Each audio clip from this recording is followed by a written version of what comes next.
Welcome to Sleeping Stone Whispers. Tonight, we drift slowly into a quiet village where villagers watch the same puppet show year after year. Watch with soft eyes as time moves gently, leaves rustle, and wooden puppets bow under the warm sun. Let the calm, uneventful rhythm carry you to sleep. If you enjoy this peaceful journey, don't forget to like this video and subscribe to Sleeping Stone Whispers for more slow, soothing stories to help you relax and sleep. The village square was already there long before anyone arrived, and it would remain long after everyone left. It did not change much from year to year. The stones were the same stones, worn smooth by shoes, carts, and the slow patience of time.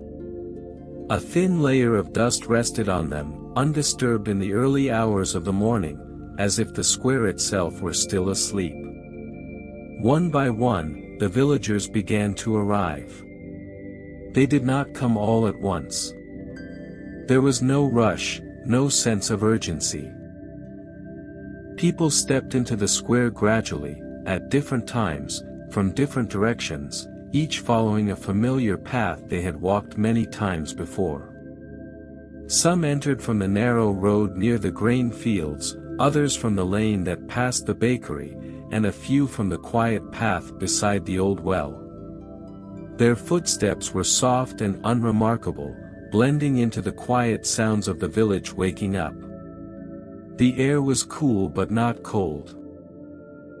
It carried the faint smell of earth and old wood, with just a hint of smoke from morning fires. Somewhere, far off, a rooster crowed, though no one paid much attention to it.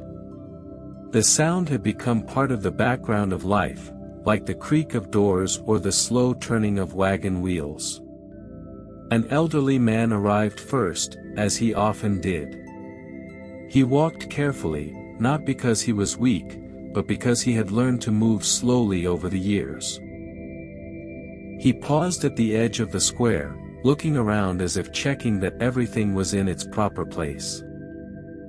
The fountain stood where it always had, its water dripping steadily, one drop at a time. The wooden stage for the puppet show was still empty, its curtains tied back, its boards slightly uneven. Satisfied, the man chose a bench near the edge of the square and sat down, folding his hands in his lap.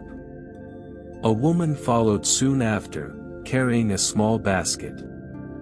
Inside were folded cloths and a loaf of bread wrapped in linen. She walked to the opposite side of the square and set the basket beside her feet before sitting down. She did not look around much. She had seen the square enough times to know it would be the same as always. More villagers arrived in quiet intervals.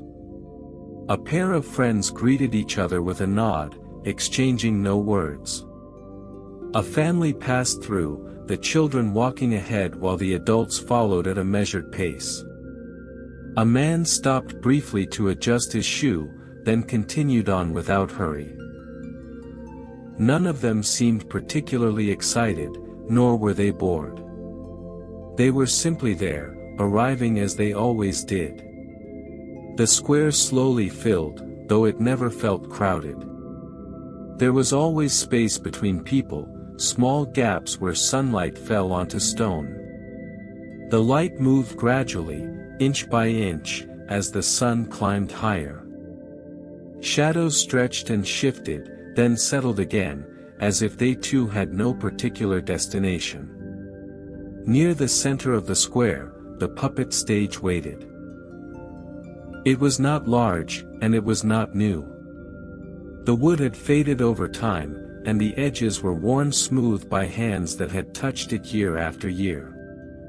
The curtains were a dull red, their color softened by many summers. They hung still in the calm air, barely moving. No one approached the stage yet. There was no need to hurry. Everyone knew the puppet show would begin at the same time it always did. The puppeteer would arrive when he was ready, just as he had every year before. Until then, the villagers simply waited. A dog wandered into the square and lay down near the fountain. It stretched out on the cool stone and closed its eyes. No one shooed it away. It belonged here as much as anyone else. A cat appeared on a low wall, sitting upright and watching nothing in particular. The sounds of the village were gentle and scattered. A door closed somewhere nearby. A cart rolled slowly down a distant road. The fountain continued its steady dripping, marking time without anyone counting the seconds. Occasionally, someone cleared their throat or shifted on a bench, but even these sounds felt soft and unimportant. As more villagers arrived, they chose their places without discussion. Some preferred benches in the shade, others sat closer to the stage, and a few leaned against the walls at the edge of the square. They all knew where they liked to sit. These choices had been made long ago and rarely changed. The children arrived next, not running, but walking in loose groups. They talked quietly among themselves, their voices low and unhurried. They had seen the puppet show many times before, and though they knew what would happen, they still came, year after year, because that was what everyone did. They sat on the ground near the front of the stage, arranging themselves slowly, occasionally shifting places until they felt comfortable. An older woman adjusted her shawl and looked up at the sky. It was clear, with no clouds to suggest rain. She nodded to herself, as if confirming what she already knew. The weather was suitable, just as it usually was. There was nothing to worry about. Time passed without being noticed. No one checked a clock. No one asked how long it would be before the show began. The village did not move according to strict schedules, especially on days like this. The arrival itself was part of the event, slow and uneventful. The square continued to fill at its own pace. A few latecomers arrived, offering brief apologies that were waved away. There was no such thing as being truly late. The puppet show would wait for them, as it always had. By the time most of the villagers had gathered, the square felt complete, though nothing had changed in any obvious way. The same stones, the same benches, the same stage. The people sat quietly, looking ahead or down at their hands, or simply resting their eyes. The puppet stage remained empty, and the curtain stayed tied back. The anticipation was not sharp or exciting. It was soft, familiar, and dull in the most comforting way. Everyone knew what was coming, and that knowledge made it easier to sit still. As the sun continued its slow climb, the village square settled into a calm stillness. The arrival was over. Everyone who needed to be there was there, or would be soon enough. Nothing else needed to happen just yet. And so the villagers waited, quietly and patiently, in the same square they had gathered in every year, ready to watch the same puppet show once again. Before the puppet show could occupy anyone's full attention, the morning chores continued as they always did. Even on a day when something was expected to happen, life in the village did not stop or change its pace. The chores had their own rhythm, slow and steady, and they insisted on being completed first. Some villagers left the square briefly, not because they were uninterested, but because certain habits could not be ignored. A woman rose from her bench and walked back toward her house to turn bread in the oven. She moved carefully, as if she had all the time in the world, which she did. The bread would not burn if she stayed calm, and the puppet show would not start without her. Nearby, a man stood and stretched his arms before heading toward the well. He carried 2 empty buckets, one in each hand, the metal lightly tapping against his legs as he walked. Each step was deliberate. The rope at the well creaked softly as he lowered the bucket, a sound so familiar that no one noticed it anymore. When the bucket rose again, water sloshed gently inside, steady and unhurried. In the houses surrounding the square, doors opened and closed slowly. Floors were swept with short, quiet strokes. Pots were rinsed and set upside down to dry. Windows were open just enough to let in the morning air. These small tasks did not require much thought, and that was precisely why they were done first. A child was sent to fetch eggs from a coop behind one of the houses. The chickens clucked lazily, showing no concern for the day's event. Eggs were collected one by one and placed carefully into a basket. The child paused for a moment to watch the chickens scratch the ground, then remembered the task and continued. Back in the square, those who remained waited without impatience. Some watched the movement around them, while others stared at the stones beneath their feet. The fountain continued to drip, unchanged by the coming and going of people. The dog near the fountain shifted positions, then settled again, sighing softly. A woman folded and unfolded the same cloth in her lap, smoothing it out even though it was already neat. An elderly man adjusted his seat on the bench, finding a slightly more comfortable position. These small movements filled the time without making it feel full. The smells of morning work drifted into the square. Fresh bread, warm milk, damp earth. None of them were strong enough to demand attention, but together they created a sense of ordinary comfort. This was how mornings always felt, puppet show or not. Someone swept the edge of the square, pushing dust into a small pile that would later be forgotten. The broom moved back and forth in a slow, repetitive motion. The sound was soft and steady, blending easily with the rest of the village noises. People returned from their chores one by one. Buckets were set down. Baskets were placed beneath benches. Hands were wiped on aprons or trousers. No one announced their return. They simply sat down again, as if they had never left. The puppet stage remained untouched. Its wooden boards caught the sunlight, warming slightly as the morning progressed. The curtains did not move. The puppet stayed hidden, waiting without impatience, much like the villagers themselves. As the chores gradually came to an end, the village settled once more. There was nothing urgent left to do. The fires were tended, the animals fed, the simple tasks completed. The day had officially begun, though it felt no different from any other. With the morning work finished, the villagers returned their attention to the square, sitting quietly and comfortably. The anticipation did not grow louder or sharper. It remained dull and familiar, resting gently in the background. The chores were done, and the waiting continued. The children began to gather in the village square without any clear signal. There was no bell, no call, and no sense of excitement that usually followed events meant especially for them.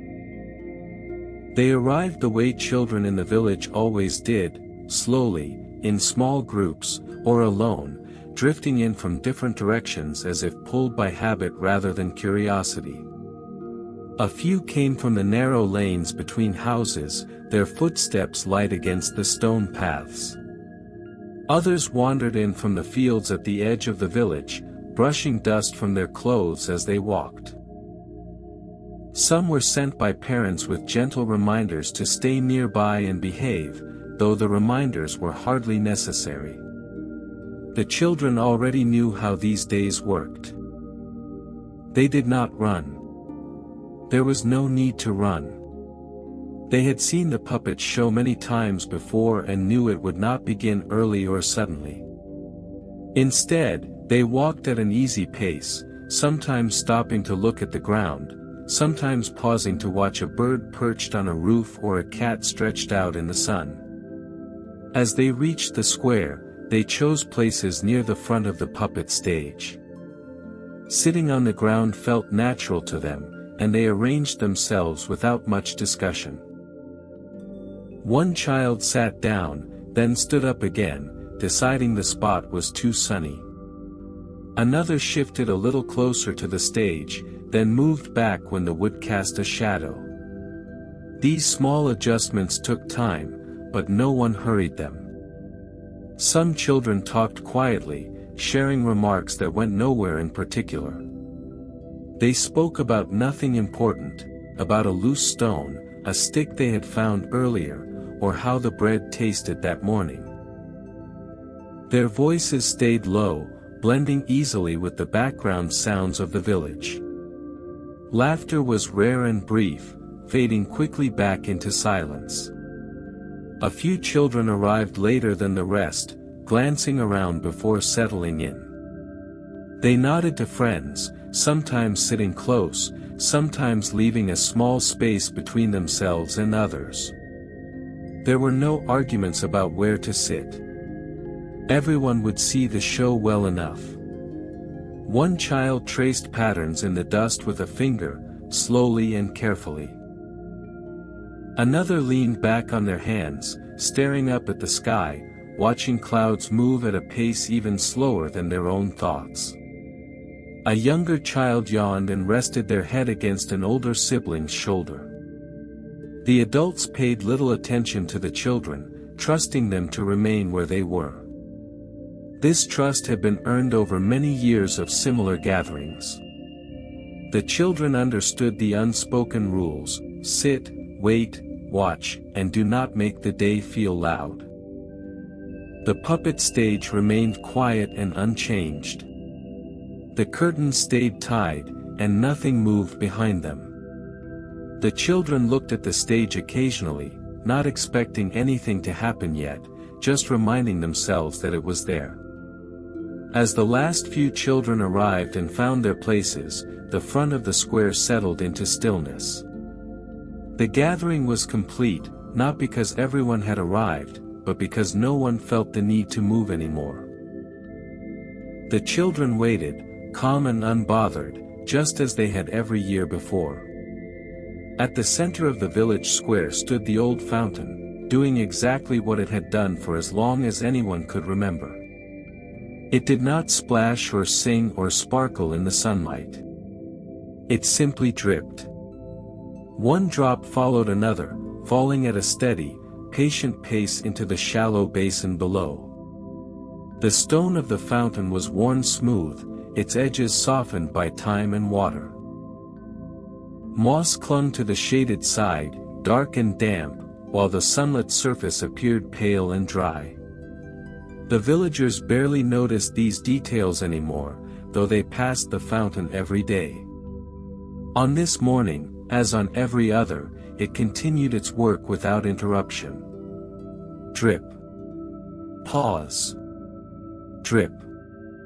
The sound was quiet but persistent. It did not demand attention, yet it filled the silence in a gentle way. If the drip were to stop, someone might notice. As long as it continued, it felt natural and expected. A thin ripple spread across the surface of the water each time a drop fell. The ripple reached the edge of the basin, faded, and disappeared. Then it happened again, exactly the same. Nothing new was added. Nothing was taken away. A dog lay nearby, its body stretched out on the cool stone. Each drip echoed faintly near its ears, but the dog did not move. Its eyes stayed half closed, opening slightly now and then before drifting shut again. The fountain did not disturb its rest. One of the children sitting near the stage turned their head toward the sound for a moment. They counted 3 drips silently, then lost interest and looked away. The counting did not matter. The drips would continue whether they were counted or not. An elderly woman glanced at the fountain while adjusting her shawl. She had watched it drip for decades. She knew the sound well enough that it no longer reminded her of time passing. Instead, it reminded her that time was always passing, whether she listened or not. Occasionally, a leaf fell into the basin and floated there briefly before sinking. No one removed it. Another leaf would take its place later, and then another. The fountain accepted them all without change. The air around the fountain felt slightly cooler, dampened by the water. It was a small relief from the growing warmth of the morning. A man paused as he walked past, resting his hand on the stone edge for a moment, then continued on his way. The puppet stage stood not far from the fountain, silent and still. The dripping water seemed to mark the space between moments, filling the time before anything else happened. It did not hurry the day along, nor did it slow it down. Drip. Pause. Drip. The sound blended with the soft noises of the village, breathing, shifting, distant footsteps.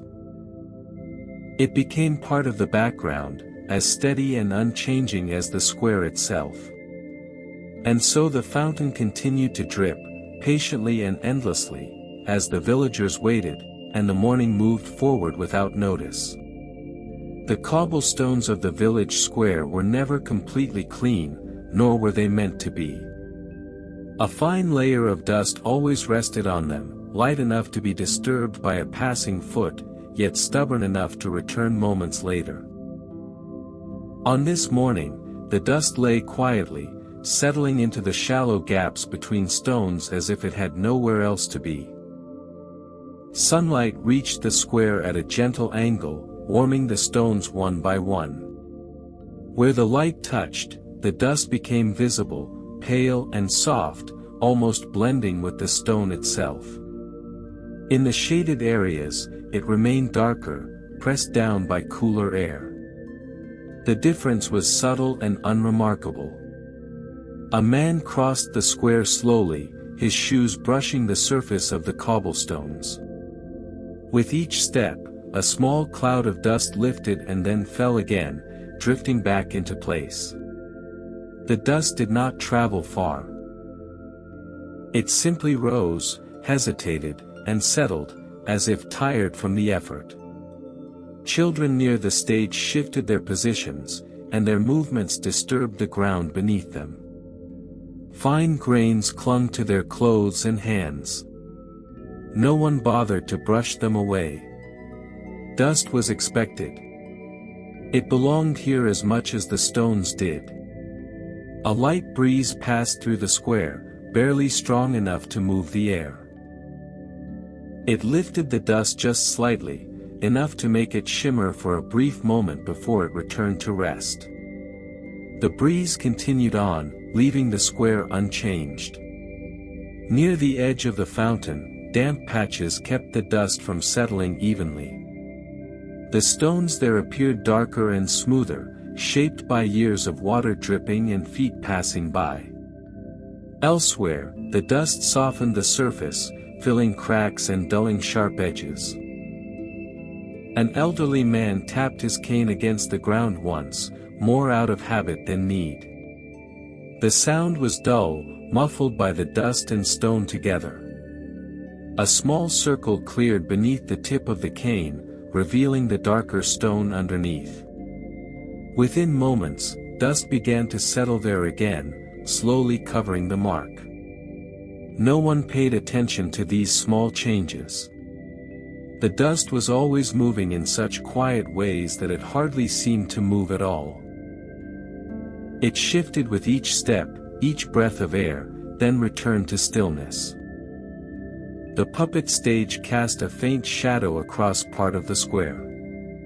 In that shadow, the dust appeared untouched, as if protected from the day. The contrast between light and shade did not matter much. Both would change as the sun moved on. A child traced a simple line in the dust with the toe of a shoe. The line remained for a short while, clear and defined. Later, someone walked across it, and the dust filled in the space again. Nothing was left behind. As time passed, the square settled into a quiet balance. Dust rested where it could, stones remained where they always had, and the village waited without noticing the passing minutes. The dust continued to settle, unhurried and patient, covering the cobblestones just enough to remind everyone that nothing here was ever completely still. The villagers acknowledged one another in the simplest ways. There were no long conversations, no greetings spoken loudly enough to carry across the square. Instead, they exchanged nods, small, familiar gestures that required no explanation and carried no urgency. A man sitting on a bench lifted his chin slightly as another passed by. The movement was brief, almost unnoticeable, yet it was enough. The passing man responded with a similar nod, then continued walking at the same unhurried pace. Neither stopped. Neither expected more. Two women standing near the edge of the square noticed each other at the same time. One adjusted the basket at her feet, the other smoothed her apron. Their eyes met for a moment, and they nodded in quiet recognition. Nothing else needed to be said. They had spoken many times before, and they would speak again another day. An elderly villager raised a hand just enough to be seen, then let it fall back to their lap. Across the square, someone returned the gesture with a slight tilt of the head. These small movements passed between people like soft signals, steady and familiar. The children noticed these exchanges without thinking about them. They had seen nods their entire lives. To them, it was simply how adults communicated when words felt unnecessary. A few children copied the gesture, nodding at one another for no reason at all, then forgetting they had done so. Near the fountain, a man leaned against the stone edge and looked toward the puppet stage. Another man joined him a moment later. They stood side by side, not speaking, their shoulders relaxed. After a while, they nodded to each other, as if confirming that everything was as expected. A latecomer entered the square and paused briefly, scanning the gathered villagers. Several nods greeted him from different directions. He nodded back once, slowly, then found an empty place to sit. The exchange felt complete. These nods carried no strong emotion. They were not signs of excitement or concern. They simply acknowledged presence. I see you. You are here. That is enough. The sun climbed a little higher, and shadows shifted across the square. As people adjusted their seats or turned their heads, nods happened naturally, woven into these movements. They blended so smoothly into the morning that they barely registered. A woman nodded at the puppet stage itself, though she did not realize she was doing it. Perhaps it was habit, or perhaps it was simply a way of settling herself. The stage remained unchanged, receiving the nod without response. The village square felt connected through these small gestures. No words were needed to confirm that everyone belonged, that everyone understood why they were there. The nods had said it all many years ago. After a while, even the nods became less frequent. Most villagers had already acknowledged those around them. Now they sat quietly, eyes resting where they pleased, bodies still and comfortable. The village waited, bound together by shared silence and the faint memory of exchanged nods, as the day continued without haste. The wooden stalls around the village square required a small amount of preparation, though very little ever changed from year to year. They stood folded and stacked along the edges of the square, their boards weathered and familiar. Preparing them was less a task and more a routine, carried out without discussion or instruction. A few villagers rose from their seats and walked toward the stalls. They did not hurry. Each person seemed to know which piece of wood belonged where, even though no marks or labels were visible. Hands rested briefly on rough surfaces before lifting, as if checking the weight out of habit rather than necessity. One stall was unfolded slowly, its hinges creaking in a quiet, predictable way. The sound did not bother anyone. It had always sounded like that. The boards were set down carefully, aligned by eye rather than measurement. When they were slightly uneven, no one adjusted them. Close enough was good enough. Another villager brushed dust from a tabletop with the flat of their hand. The dust lifted, hovered, and then settled again nearby. The motion was repeated once more, slower this time, before the person stepped back and nodded to themselves. The surface was no cleaner than before, but the gesture felt complete. A small crate was placed beneath one stall, though nothing was put inside it yet. It waited patiently, just like everything else. Someone adjusted its position by a few inches, then left it there without further thought. The stalls were not decorated. There were no banners or bright colors. Their wood had faded to soft browns and grays over time, blending easily into the square. They existed to hold simple items later, cups, bread, small tools, but for now they remained mostly empty. A man tested the stability of a stall by pressing down on one corner. It wobbled slightly, then stopped. He pressed again, lighter this time, and seemed satisfied. No repairs were made. None were needed today. Nearby, two villagers worked side by side without speaking. One lifted a board while the other steadied it. Their movements were slow and practiced, shaped by repetition rather than urgency. When the stall was ready, they stepped away at the same time. The children watched briefly, then lost interest. The stalls had been prepared every year, and there was nothing new to see. They returned to tracing shapes in the dust or watching shadows move across the stones. As more stalls were set into place, the edges of the square became slightly more defined. Paths between them formed naturally, though no one planned them. People would walk where space allowed, as they always did. Once the preparation was finished, the villagers returned to their seats. The stalls stood quietly, doing nothing at all. They looked ready, though nothing was placed upon them yet. The square settled again into stillness. The wooden stalls were prepared, not because anything was about to happen immediately, but because this was the proper order of things. And with that small task complete, the village continued to wait. Behind the wooden stage, the puppets remained exactly where they had been left. They hung from their strings in quiet rows, unmoving, their painted faces turned toward nothing in particular. There was no sound from them, no creak of wood or brush of fabric. They simply waited. Each puppet looked slightly different, though the villagers knew them all well. Their colors had faded over the years, softened by time and use. Reds were no longer bright, blues leaned toward gray, and the pale faces carried small cracks in the paint. These marks were not repaired.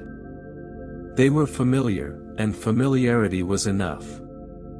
The strings above them were tangled in careful ways, arranged so they would not knot further while the puppets rested. Dust clung lightly to the threads, settling there as it had settled everywhere else in the square. No one brushed it away. The puppets did not mind. A wooden soldier puppet leaned slightly to one side, its head tilted as if listening. A puppet with a long hat faced forward, its eyes wide and fixed.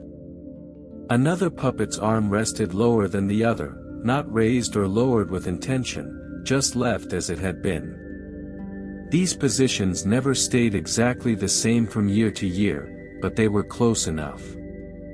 The puppeteer had not arrived yet, or if he had not stepped behind the stage.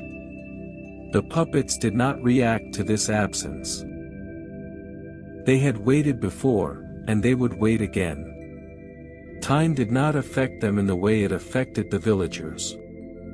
The faint light that filtered behind the stage touched the puppets unevenly. Some were half-lit, others remained in shadow. As the sun shifted outside, the light moved slowly across their wooden faces, changing nothing except the direction of the shadows. From the square, a child peered at the stage, trying to see behind the curtain. The angle did not allow much to be seen. The child watched for a moment, then looked away, satisfied with the mystery remaining. The puppets made no promises. They did not hint at movement or story. They existed in this quiet moment as objects, not characters, waiting for hands to guide them. Without those hands, they were content to be still. A breeze passed near the back of the stage, stirring the curtain slightly. One puppet swayed just enough for its string to shift. The movement stopped almost immediately, and the puppet returned to rest. Silence settled again. The puppets hung patiently, untouched by anticipation or boredom. They did not know they would soon perform the same story they always did. They only knew stillness. And so the puppets sat idle, unchanged and unhurried, as the village continued to wait for the moment when nothing would finally begin. The breeze arrived without warning and without purpose. It did not announce itself, nor did it linger long enough to be noticed by everyone at once. It moved quietly through the village square, touching things lightly, then moving on. At first, it stirred the leaves of a tree near the edge of the square. They rustled softly, a sound so mild it blended easily into the background. A few leaves shifted positions, turning their pale undersides toward the light before settling again. The curtains of the puppet stage responded next. They lifted just slightly, enough to show a narrow strip of shadow behind them, then fell back into place. The movement was slow and unremarkable, and anyone watching might have wondered if it had happened at all. Dust near the cobblestones rose a fraction of an inch, drifting lazily before returning to rest. The patterns in the dust blurred, then softened, leaving no clear sign of change. The breeze did not stay long enough to rearrange anything meaningfully. A villager sitting on a bench felt the air brush against their face. They closed their eyes briefly, then opened them again. The sensation passed without thought.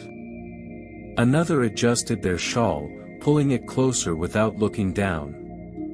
The children near the stage noticed the breeze in small ways. One child's hair lifted and fell back into place. Another watched a scrap of paper roll a short distance before stopping. They followed it with their eyes until it no longer moved, then returned to waiting. Near the fountain, the surface of the water rippled gently.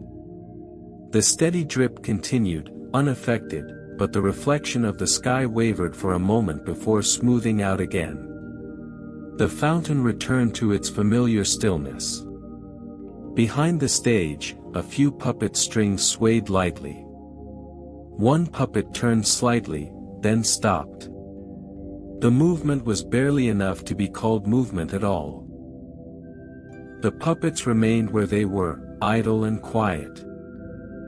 The breeze carried faint scents with it, wood, dust, water, and something warm from a nearby kitchen. These smells mixed briefly, then separated as the air moved on.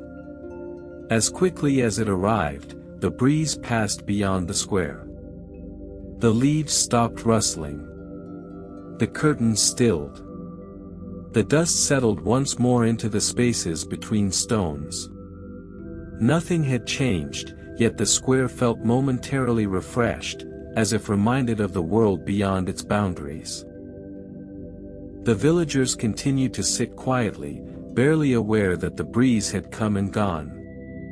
And so the air returned to stillness, leaving behind only the soft memory of movement, and the waiting continued. The bell rang for noon in the same way it always did, without enthusiasm or urgency. It hung in its place above the small tower near the edge of the village, waiting until the proper moment arrived. When it finally sounded, the tone was low and steady, spreading slowly through the air. The first ring carried across the square and into the surrounding streets. It was not loud enough to startle anyone. It never had been. Instead, it settled gently over the village, resting there like a familiar weight. A second ring followed, then a third, each spaced evenly apart. Some villagers lifted their heads when they heard it. Others did not. Everyone already knew it was noon. The bell was not telling them anything new. It was simply confirming what the day had already made clear. The sound moved past the fountain, where the dripping continued uninterrupted. The bell did not compete with the drip. They existed together, one marking hours, the other marking moments, neither in a hurry to be heard. A man shifted slightly on his bench and adjusted the way he was sitting. A woman glanced toward the sun, checking its position out of habit rather than need.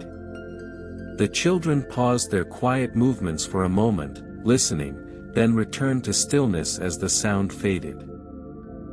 The bell echoed faintly off the stone buildings around the square. The echo softened the sound, stretching it out just enough to make it feel longer than it was. When the ringing finally stopped, the silence returned gradually, not all at once. Somewhere nearby, a door closed. A bird took flight from a rooftop. These sounds slipped easily into the space the bell left behind.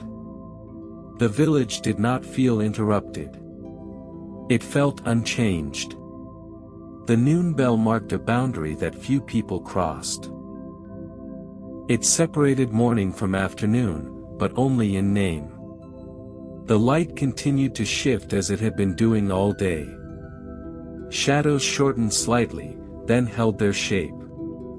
A villager reached into a pocket and removed a small piece of bread, breaking it slowly before eating. Another took a sip of water. These actions happened naturally after the bell, though no one had planned them. The puppet stage remained quiet. The bell did not signal the beginning of the show. Everyone knew that. The show would start later, when it was ready to start. Noon was simply noon. As the final echo disappeared completely, the square settled once more into its calm rhythm. The bell had rung, time had been acknowledged, and nothing else needed to be done. The villagers continued to wait, comforted by the sound that had passed and by the certainty that the day was moving forward exactly as it should. After the noon bell faded into silence, the villagers began to settle more deliberately into their seats. There was no announcement and no shared glance that signaled it was time. It simply happened, as things often did in the village, through quiet agreement and habit. Some had already been sitting for a long while and made only small adjustments. A man shifted his weight on the bench, moving a few inches to the left where the wood felt smoother. A woman placed her basket more neatly at her feet, tucking it closer to the bench so it would not be in the way. These movements were slow and careful, as if there were no reason to hurry. Others who had been standing leaned against walls or the edges of stalls decided to sit at last. They chose benches without looking around much, confident that any seat would do. A few sat on low steps near the houses, their backs resting comfortably against stone that had warmed in the sun. The children remained on the ground near the front of the stage, but even they adjusted their positions. One child crossed their legs, then uncrossed them. Another lay back briefly, then sat up again. Their movements were quiet and unremarkable, blending easily into the stillness of the square. An elderly villager took a little longer to sit down, lowering themselves carefully onto a bench. No one offered help, not out of neglect, but because this motion had been practiced many times before. When the villager was settled, they let out a soft breath and folded their hands together. A late arrival entered the square and paused, unsure where to sit. Several benches had small spaces left, and after a moment's thought, the person chose one near the edge of the square. They nodded once to the person beside them and sat down without further exchange. As people took their seats, the square seemed to grow quieter, though the number of villagers had not changed. Bodies at rest made less noise than bodies in motion. The atmosphere softened, as if the village itself were settling into a comfortable position. The puppet stage remained unchanged, its curtains still tied back, its wooden boards catching the steady light. The villagers faced it now, not with excitement, but with quiet acceptance. They knew what they would see later, and that knowledge made it easy to wait. The fountain continued to drip. The breeze had stilled. The dust lay undisturbed on the cobblestones. Everything felt balanced. Once the villagers were seated, there was little left to do. No one spoke. No one checked the time. They simply sat, breathing slowly, eyes resting where they pleased. The village square had reached a gentle pause, with everyone in their place, ready to watch, and content to remain exactly as they were. The puppeteer arrived quietly, so quietly that few villagers noticed him at first. He did not enter the square with ceremony or draw attention to himself.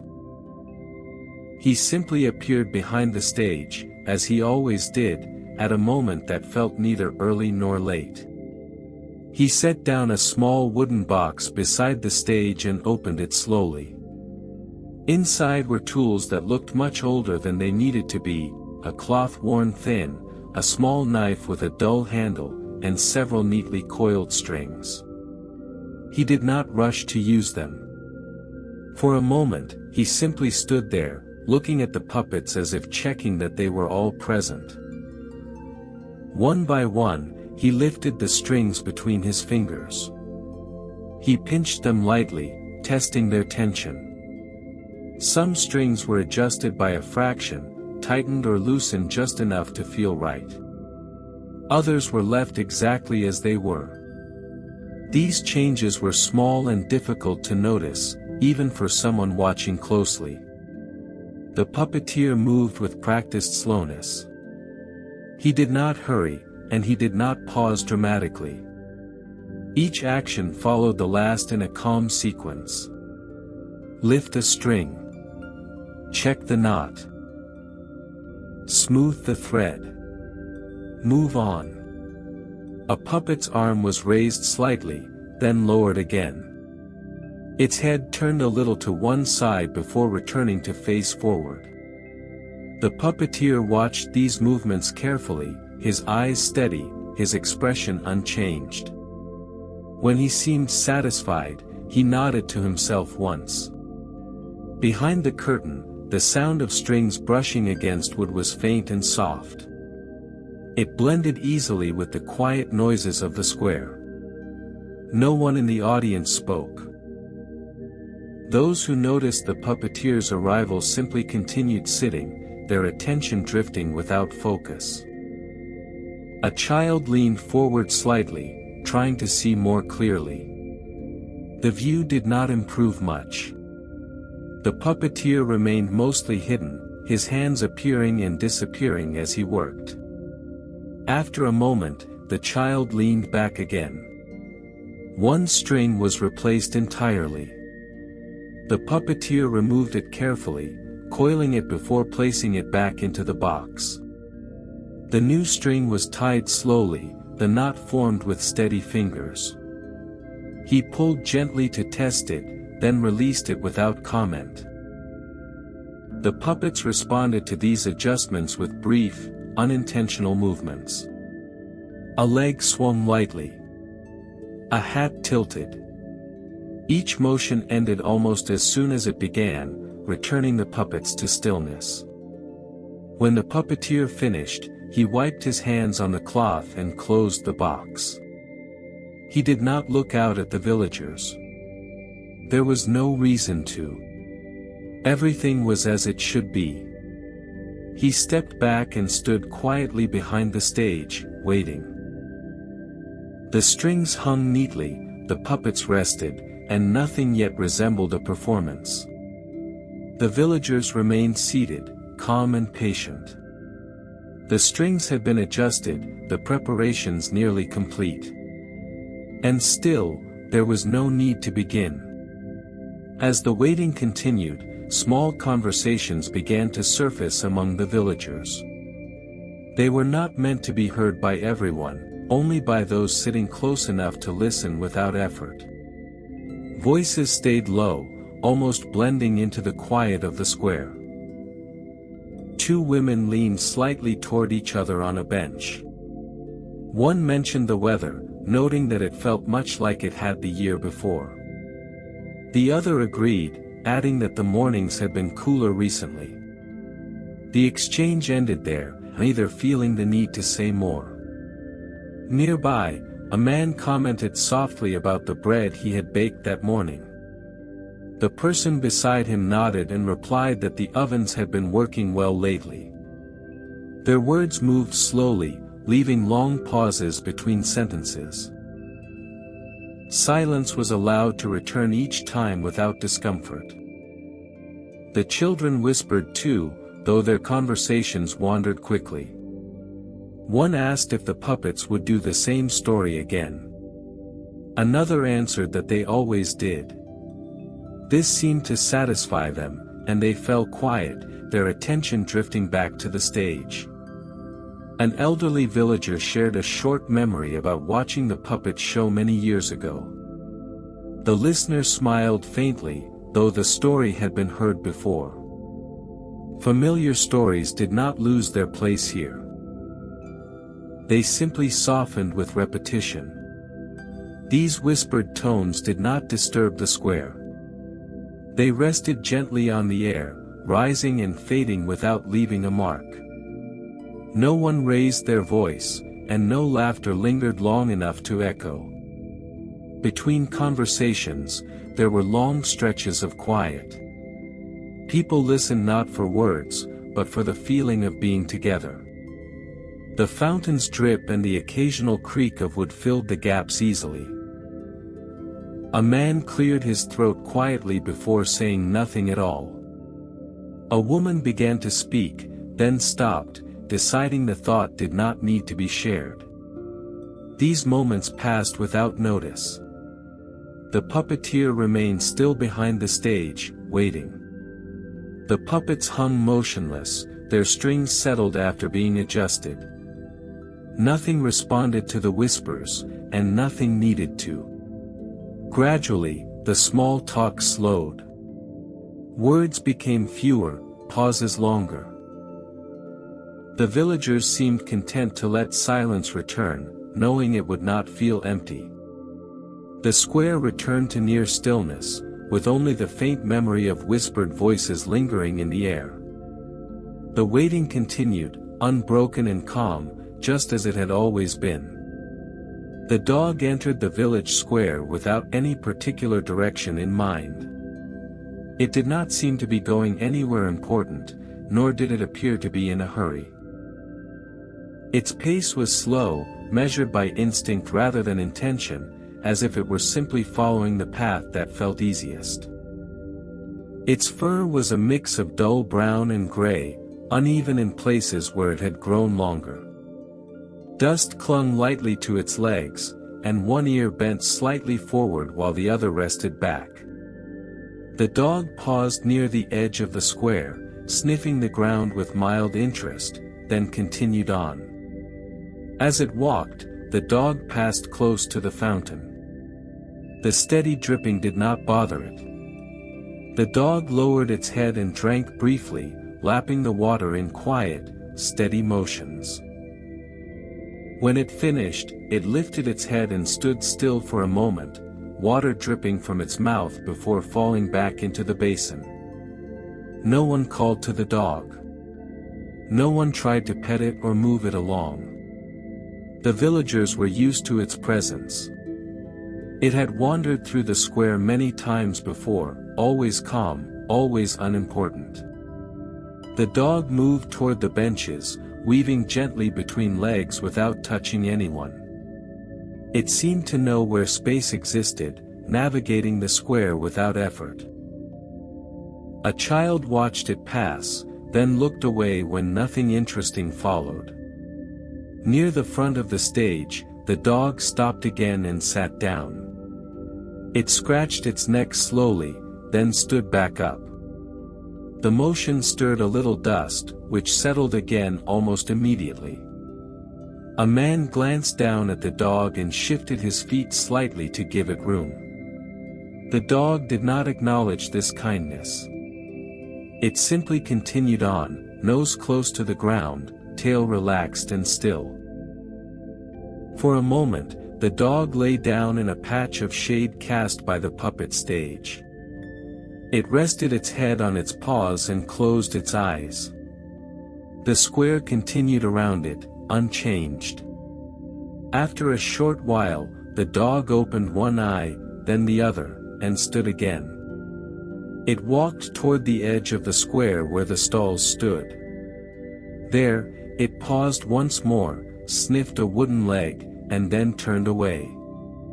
Nothing held its attention for long. Eventually, the dog wandered out of the square the same way it had entered, without ceremony or notice. The villagers returned their gazes to the empty space it left behind. The square felt no different after the dog had passed through. Its presence had filled a small moment and then moved on, leaving the waiting just as quiet and unhurried as before. The sunlight reached the puppet stage gradually, without drawing attention to itself.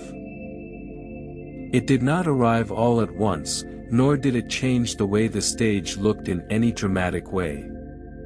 Instead, it crept forward slowly as the sun moved higher in the sky. At first, only the edge of the wooden platform caught the light. The boards there appeared slightly warmer in color, their faded brown tones becoming just a bit clearer. Dust on the surface softened the shine, keeping it dull and gentle rather than bright. As time passed, the sunlight spread further across the stage. The curtain ties cast thin shadows that stretched and shifted, then settled again. The curtains themselves remained still, their fabric absorbing the light without reflection. A villager near the front noticed the change and adjusted their position slightly, moving out of the brightness. Another remained where they were, blinking once before letting their eyes rest again. The light did not demand a response. The puppeteer, standing behind the stage, felt the warmth on his hands as the sunlight reached the edge of the curtain. He did not move. The warmth was expected, familiar, and temporary. Behind the curtain, a few puppets were touched by the light as well. Their painted faces appeared softer, the small cracks in the paint becoming more visible. The light revealed nothing new, it only reminded them of their age. The children watched the stage quietly. One followed the movement of the sunlight with their eyes for a short while, noticing how it changed the color of the wood. After a moment, the child's attention drifted elsewhere. The fountain continued to drip, and the breeze remained absent. The square was calm, settled into its midday stillness. The sunlight became another background detail, joining the stones, the dust, and the waiting villagers. As the sun continued its slow path, the light reached the center of the stage and rested there. The stage looked ready, though nothing had yet begun. The villagers did not react. They had seen the sunlight fall on the stage many times before. It was part of the day, not a signal. And so the stage sat quietly in the warmth of the sun, unchanged and patient, as the village waited for the familiar story to begin. The first movement of the puppet was so small that it might have gone unnoticed if anyone had been looking away. There was no sudden motion, no dramatic lift or turn. Instead, a wooden hand rose slightly, paused, and then rested again. For a brief moment, the square felt as though it had leaned forward, though no one actually moved. Eyes that had been resting idly found their way to the stage. The shift in attention was quiet and unspoken. The puppet's arm lifted once more, this time a little higher. The movement was careful and slow, guided by a string that barely showed against the light. The puppet did not rush. It seemed to test the air before settling into its position. A child near the front straightened their back. An adult adjusted their gaze, focusing without intensity. No one spoke. The sound of the fountain continued underneath everything, unchanged. The puppet's head turned slightly to one side. The painted eyes, fixed and unblinking, appeared to look out at the square. This, too, had happened many times before. The villagers knew the sequence well enough to anticipate what would come next, yet they continued to watch. The puppeteer's hands remained hidden, though their presence was felt through the steady control of the strings. Each motion ended gently, without abrupt stops. The puppet did not sway unnecessarily. When it moved, it did so with intention, even if that intention was familiar. The sunlight on the stage softened the puppet's colors, making the cracks in the paint more visible. Its wooden joints creaked faintly as the arm lowered again. The sound blended easily with the quiet of the square. Another puppet shifted slightly behind the first, though it did not yet step into view. Its movement was brief, more of a suggestion than an action.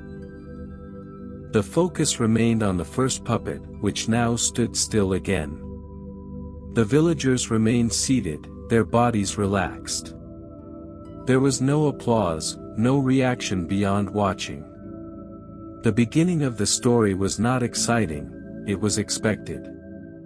The puppet paused, as it always did at this moment. The pause felt long enough to be noticed, yet not long enough to feel uncomfortable. It was simply part of the rhythm. After the pause, the puppet lifted its head once more, preparing for the next familiar motion. The story had begun, quietly and without announcement. The village square settled into watching, as the first puppet moved and the waiting gently shifted into something just slightly different. As the first puppet completed its tentative movements, the villagers fell into a calm, shared stillness. No one spoke. No one shifted in their seat more than necessary. Even the children, who had earlier fidgeted and whispered, now sat quietly on the ground, eyes fixed on the stage. The silence was not heavy or tense. It was soft, familiar, and almost comforting. Each villager seemed to exist in their own space, yet they were connected by the act of watching together. Breathing slowed, footsteps paused, and even the gentle drip of the fountain seemed to blend seamlessly into the background. Eyes traced the puppet's motions slowly, noticing each lift of an arm, each subtle turn of its head. The colors on the painted face were muted in the sunlight, the cracks in the wood showing faintly, but no one was looking for perfection. They were content to watch, knowing the motions would repeat, unchanged yet satisfying in their predictability. A breeze stirred briefly, shifting dust on the cobblestones and fluttering the edge of a curtain, but the villagers did not flinch. Their attention remained on the stage, calm and patient. The puppets were moving now, but only enough to suggest life, not to startle or impress. Some villagers leaned slightly forward, elbows resting on knees, while others reclined into the benches, letting their gaze soften. The children, whose earlier whispers had filled the air, now breathed quietly, each movement absorbed into the rhythm of watching. The puppeteer's hands guided the strings just enough to maintain the motions, yet remained mostly hidden from view. The stage and its puppets seemed alive only in the softest way, a gentle rhythm unfolding slowly, one familiar gesture after another. Time stretched across the square without notice. Noon had passed. The sunlight continued to warm the stage. The fountain continued its quiet dripping. And the audience, entirely still, remained absorbed in the simple, predictable story unfolding before them. There was no excitement, no surprise, and no urgency. Only the slow, steady satisfaction of observing, quietly and silently, as the puppets moved in their patient, repetitive dance. The village square existed in this moment, not as a space waiting for something to happen, but as a space already alive with calm attention. And so the audience watched silently, letting the rhythm of the puppet show carry them forward without words or interruptions. Above the village square, the trees shifted gently in the quiet afternoon. Their leaves moved with a soft, repetitive rustle, stirred by a breeze so mild it barely disturbed the air. The sound was faint, a low whisper that blended easily with the drip of the fountain and the faint creak of wooden stalls. A few children tilted their heads to listen, watching how the branches swayed. Some leaves fell slowly, twirling in the air before landing on the cobblestones or in the fountain. No one rushed to pick them up. They were simply part of the square now, scattered in quiet patterns that would remain unnoticed until the wind moved again. The puppets on the stage remained still for a moment, their painted faces softened by the moving shadows. The light shifted through the leaves above, casting faint patterns across the wooden boards. A branch brushed the edge of a curtain, causing it to flutter ever so slightly, though no one reacted. The movement was too gentle to disturb the calm. Villagers continued to watch, seated without sound. Some glanced at the trees briefly, noting the gentle rustle, then returned their eyes to the stage. Even the fountain's drip seemed to synchronize with the rhythm of the leaves, each drop falling quietly as the air hummed softly around it. A bird flitted among the branches, briefly startling one leaf before settling again. Its wings beat slowly, almost lazily, and then it disappeared, leaving only the faint swaying behind. A few more leaves drifted down, joining the first, adding to the quiet accumulation on the cobblestones. The breeze carried faint scents of earth, wood, and warmth from the surrounding houses. The villagers breathed in the subtle smells without noticing, letting the sounds and movements exist as background to their calm observation. The children's whispers from earlier had long since faded. Now, the rustling leaves seemed to fill in the space, moving at the perfect pace for gentle attention. The villagers did not need to speak. They did not need to act. The rustle itself, soft and unhurried, was enough to mark the passage of time. The puppets resumed their small motions, guided by the invisible hands of the puppeteer, moving slowly beneath the swaying branches. Shadows shifted across the stage, following the leaves above, dancing slightly yet quietly, as if participating in the rhythm of waiting. And so, the leaves rustled, the shadows moved, and the villagers remained still. Nothing demanded more than calm attention, and everything unfolded exactly as it always had. The square existed in this gentle, repetitive harmony, with nature whispering softly above, joining the silent rhythm of the afternoon. The puppets moved again, this time with a deliberate, unhurried motion. One by one, their small wooden heads tilted forward, as if acknowledging the audience. The movement was slow, measured, and precise, so slow that the change might have gone unnoticed if someone blinked at the wrong moment. The first puppet's bow was almost imperceptible. Its painted eyes dipped slightly, the strings guiding it bending carefully. The audience remained silent, watching without expectation, letting the motion pass gently into the rhythm of the afternoon. A second puppet followed, its movement slightly more pronounced. Its body leaned forward, arms hanging loosely at its sides. The puppeteer's hands were mostly hidden, nudging each string just enough to suggest the bow without haste or flourish. The sunlight falling on the stage shifted with the puppet's motion, casting faint elongated shadows across the wooden boards. Each shadow moved in tandem with its puppet, bending gracefully, returning slowly as the bow ended. The effect was quiet, understated, and entirely soothing. The children tilted their heads slightly, mirroring the slow nods of the puppets. They watched intently, though there was no tension or excitement in their gaze.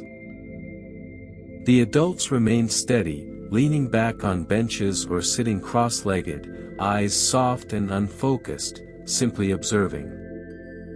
A gentle breeze stirred above, causing leaves to flutter and cast dappled patterns across the stage. The moving shadows from the trees merged with the puppet's own, blending into a soft, almost imperceptible dance of wood, light and shade. Each puppet's bow ended in its own time. One paused before returning upright, another straightened slowly and then leaned again in a brief, second motion. The sequence repeated across the stage without hurry, as if the puppets themselves were testing the patience of time. No sound came from the puppets beyond the faint creak of wood. The stage remained quiet except for the ongoing drip of the fountain, the rustle of leaves above, and the occasional sigh of someone adjusting their seat. All of it blended together into the soft, repetitive music of waiting. The puppeteer's hands moved carefully, unseen, guiding each bow with the same patience as all the years before. Nothing was hurried. Nothing was new. Everything was familiar, slow, and complete in its own way. The villagers continued to watch in silence. Their attention was steady but unstrained. The puppets bowed slowly, and in that careful motion, the square held its quiet harmony. A moment that existed entirely for itself, neither rushed nor ending, perfectly in step with the gentle rhythm of the day. Even as the puppets bowed slowly on stage, the children could not remain perfectly still. Their movements were minor, subtle enough not to disturb the quiet of the square, yet noticeable in the soft shuffle of cloth and the occasional scrape of tiny shoes against the cobblestones. One child shifted from cross-legged to kneeling, then back again, tracing a faint line in the dust with a fingertip. Another leaned slightly forward, then reclined, adjusting their small backpack beneath them. The motions were gentle, rhythmic, and almost unconscious, a quiet restlessness that seemed natural in the long wait. A younger child tugged at the sleeve of an older sibling, whispering something inaudible. The sibling responded with a small nod, and the whisper ended. The movement was so subtle that even nearby adults barely noticed it. Some children glanced toward the fountain, watching the water drip in steady, predictable intervals. Others followed the slow dance of leaves above, swaying in the breeze. Their attention shifted constantly, though without urgency, as though curiosity itself moved lazily from one detail to the next. One child fidgeted with a pebble, rolling it between fingers, then letting it drop to the stone beneath. Another adjusted the strap of a bag, then flattened it again and rested hands in their lap. Each movement was deliberate enough to keep their bodies engaged, but quiet enough not to break the calm. The adults did not intervene. They had seen this routine for years, and they understood that the children's small gestures were part of the rhythm of waiting. Fidgeting was neither disruptive nor unexpected, it was simply another way of passing the time. Even the puppets on stage seemed unaffected. Their slow bows continued, arms and heads moving carefully in sequence. The strings responded to the puppeteer's hands, unhurried and precise. The children's minor motions blended into the overall pace of the square rather than interrupting it. A soft sigh here, a small shuffle there, a whispered question quickly answered. These were the only sounds to accompany the faint creak of the wooden stage and the gentle drip of the fountain. Time moved slowly, marked by these tiny, almost imperceptible movements. Eventually, most children settled again, though not perfectly still. Fingers tapped lightly on knees. Eyes drifted briefly toward the edge of the stage. Their attention returned, subtly, to the puppets, whose movements continued at the same calm, patient rhythm. The square remained peaceful. Children fidgeted, adults watched silently, and the puppets moved as always, slowly and deliberately. The day continued, quiet and unhurried, with every small motion absorbed into the gentle rhythm of the village. A small squirrel appeared at the edge of the square, moving with deliberate, careful hops along the cobblestones. Its fur was a soft mix of brown and gray, slightly ruffled by the morning breeze.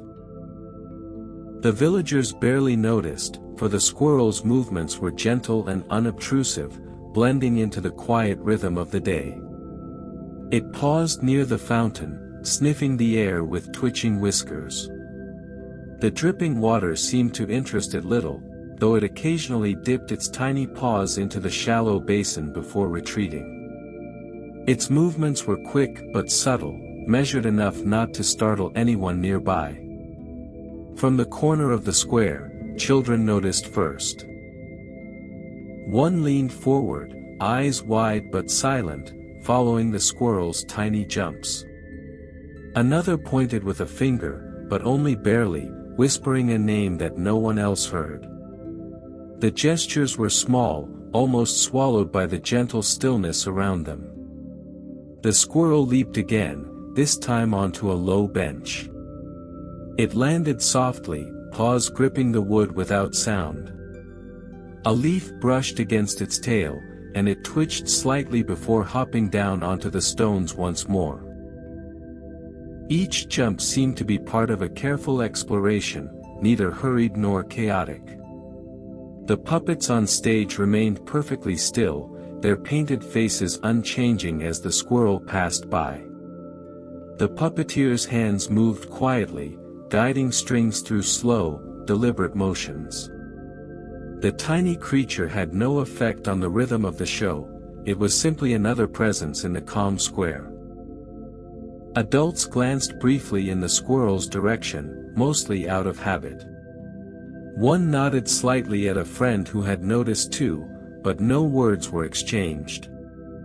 Everyone understood that small distractions like this were natural and fleeting, not deserving of interruption. The sun shifted slightly, catching the squirrel's fur and making it shimmer faintly in the afternoon light. A breeze rustled the leaves above, blending with the soft sounds of movement. The child's whispered comment, the tiny scratches of paws, and the continued drip of the fountain. After a few more careful jumps, the squirrel disappeared behind one of the wooden stalls, leaving only a faint trace of dust disturbed on the cobblestones. The children turned back toward the stage, settling into their previous quiet attention. The square returned to its familiar rhythm. The puppets continued their slow, deliberate movements, the fountain continued its steady drip, and the villagers watched in patient silence. The squirrel's brief visit had added a small ripple to the calm, but it passed unnoticed in the greater, unhurried flow of the afternoon. As the afternoon continued its slow, unchanging rhythm, a few villagers began to nod off just a little. Their heads tilted forward or to the side, eyes half closed, as if the gentle monotony of the square and the steady motion of the puppets had lulled them into quiet drowsiness. A man seated near the fountain rested his chin on his hand, eyes drooping.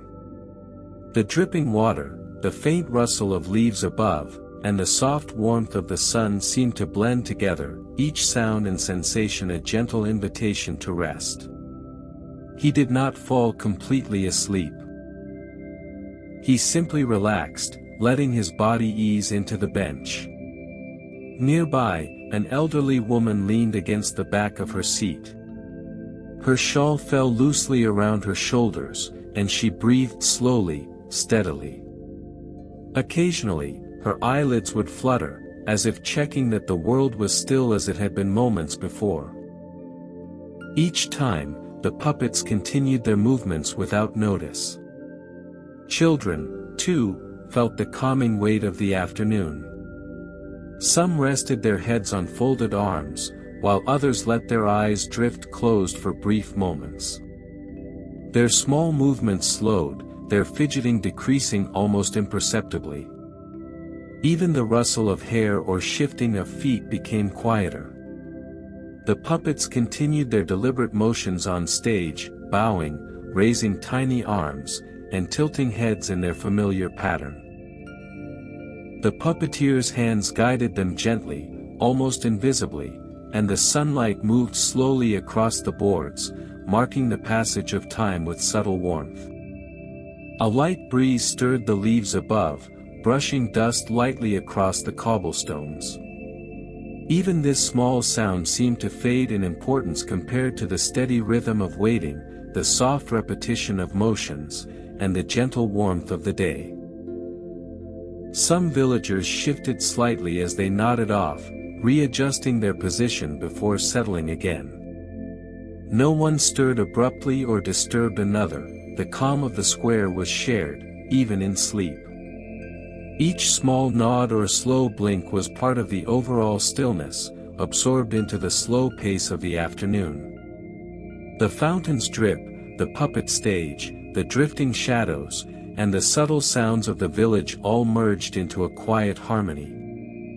No one hurried. No one spoke. No one left their place.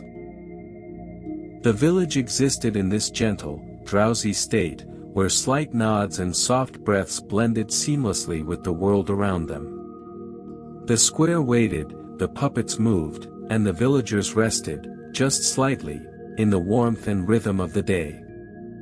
Near the edge of the village square, a few villagers had brought small cups of tea with them. The vessels were plain, made of soft brown clay, but they were warm in their hands and comforting in their simplicity. As they lifted the cups to sip, the occasional clink of porcelain against wood drifted softly through the quiet air. One woman held her cup carefully, swirling the liquid slowly before taking a measured sip. The clink of her spoon against the cup sounded faintly, almost as if it were part of the rhythm of the square. A man nearby adjusted his own cup, tilting it just slightly so the liquid settled evenly. The soft clink followed, delicate and unhurried. Children watching the puppets occasionally glanced at the tea. One reached forward, lifting a small cup of their own under the careful supervision of an adult. The sound of a tiny spoon stirring brought a faint smile to the adult's lips, though no words were exchanged. Everything moved slowly, deliberately, with no sense of urgency.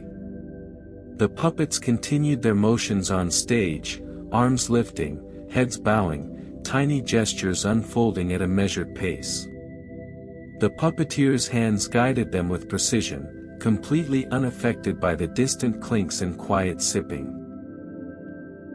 The act of drinking was part of the calm, another motion absorbed into the steady, sleepy rhythm of the afternoon. The fountain dripped steadily, leaves rustled softly above, and the puppets moved with slow, precise gestures. The villagers sipped, adjusted, and let the small sounds happen without comment. Even as the audience nodded off slightly, the teacups continued their quiet accompaniment, a gentle accompaniment to the day's monotony. The square existed in a subtle harmony, slow puppets, faint clinks, dripping water, drifting leaves, and warm sunlight. Nothing demanded attention, and everything blended seamlessly into the quiet, unhurried flow of time. And so, the teacups clinked quietly, unnoticed by most, yet perfectly in tune with the gentle rhythm of the waiting square. Behind the stage, the puppeteer shifted slightly, and a faint, soft sound broke the calm, a quiet clearing of the throat. It was not loud enough to startle anyone, but it carried just enough to remind the square that someone remained attentive to the performance. The villagers did not react outwardly. Their eyes stayed on the puppets, their hands folded or resting gently on their laps.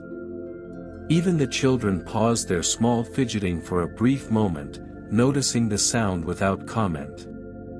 The square absorbed it as part of the quiet rhythm rather than as a disruption. The puppeteer's movement was minimal, almost ceremonial in its subtlety. One hand brushed a stray thread from a puppet's costume. A slight adjustment of a string followed, guiding a tiny arm upward before returning it to its slow, familiar bow. The throat clearing had been a signal, perhaps, but it required no response. A leaf shifted above, stirred by the faintest breeze, falling onto the cobblestones. A drop of water from the fountain plinked quietly into the basin below. These sounds mingled with the puppeteer's small noise, blending seamlessly into the gentle ambience of the square. The puppets remained patient, their wooden heads and arms continuing slow, deliberate motions. Each bow, lift, and tilt carried on without pause, unaffected by the small human interruption behind the curtain. A child near the front glanced toward the stage and then back at the puppets, apparently satisfied that nothing had changed. Another child shifted slightly in their seat, unconsciously synchronizing with the subtle movement of the puppet's stringed limbs. The villagers' slight awareness of the throat clearing faded almost immediately. The sound did not demand attention. It was acknowledged only by the soft rhythm of the square itself, the gentle undercurrent of waiting and watching that had been present all day. The puppeteer adjusted once more, brushing a thin layer of dust from a string, then stood still again, hands folded lightly at his sides. The puppets continued their slow dance, responding to his guidance with the quiet precision that had defined this ritual for years. The square remained undisturbed, the villagers composed, and the story continued at its steady, unhurried pace. Even the faint sound of a cleared throat became part of the ongoing harmony, absorbed into the gentle, endless rhythm of watching and waiting. As the afternoon edged slowly toward evening, the sunlight shifted, and shadows began to stretch across the village square. They moved imperceptibly at first, lengthening along the cobblestones, brushing against benches, stalls, and the edges of the fountain. The puppets on stage were touched by the shifting light.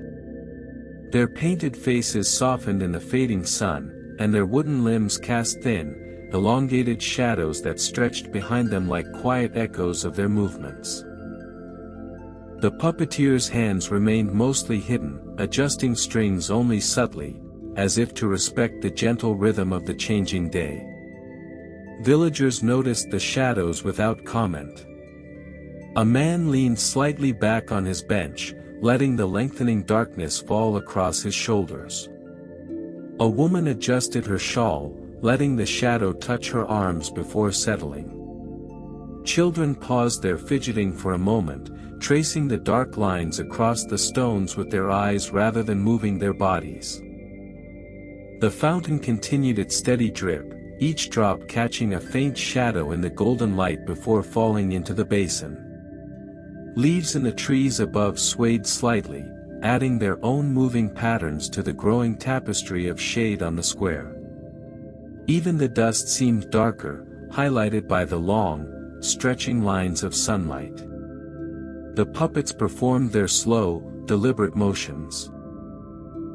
Arms lifted, heads bowed, tiny gestures unfolding at the same measured pace as always, their shadows mirroring each movement. The light changed nothing about their rhythm, it only extended the sense of quiet observation across the square. Some villagers' heads nodded lightly as their eyes followed the shadows stretching toward them, a barely perceptible acknowledgement of the passage of time.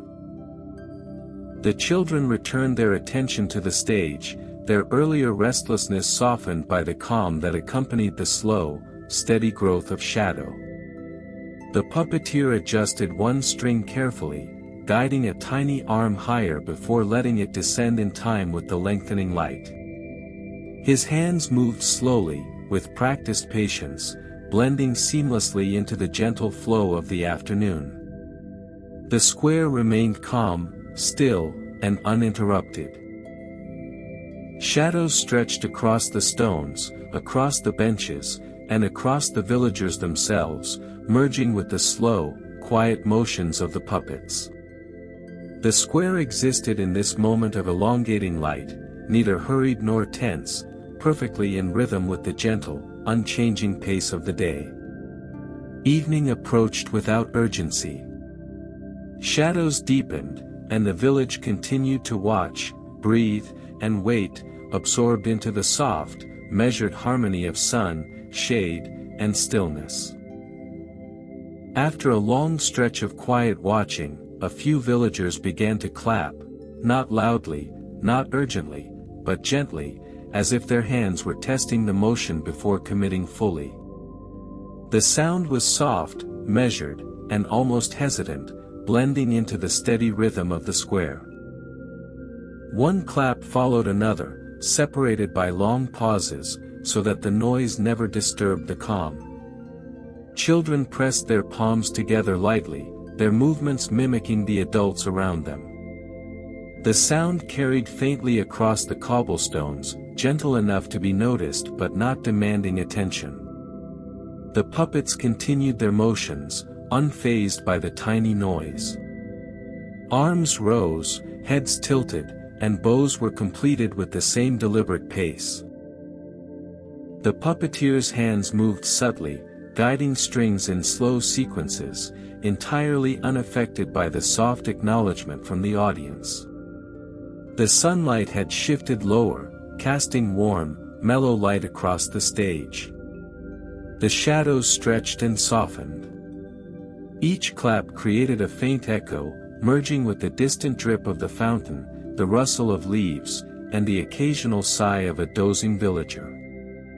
An elderly man clapped once, paused, and then added a second slow, deliberate clap. A woman seated nearby followed in perfect, gentle imitation.